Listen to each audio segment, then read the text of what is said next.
Hi everyone, welcome back into this channel, and today I will be teaching you how to make a project private on Asana. So let's begin right away. The very first step is to open your Chrome, Safari, or any web browser that you want, and then proceed to app.asana.com. Once you're here, simply sign in with your account. You may sign in using your Gmail or your Google account. And once you have signed in, simply go to the project that you want to make it private. So, for example, this one. So, once you're in your project, simply click on Share right here on the right side of your name or the members.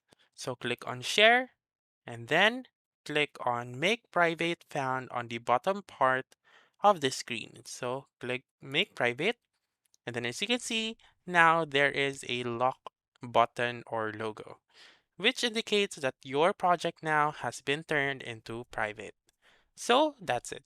That's how you can make your project private on Asana. So that's all for this video. Let me know in the comments section if this works out for you. For more helpful tutorials like this, please subscribe to our channel and don't forget to click that notification bell. Thank you for watching and have a wonderful day.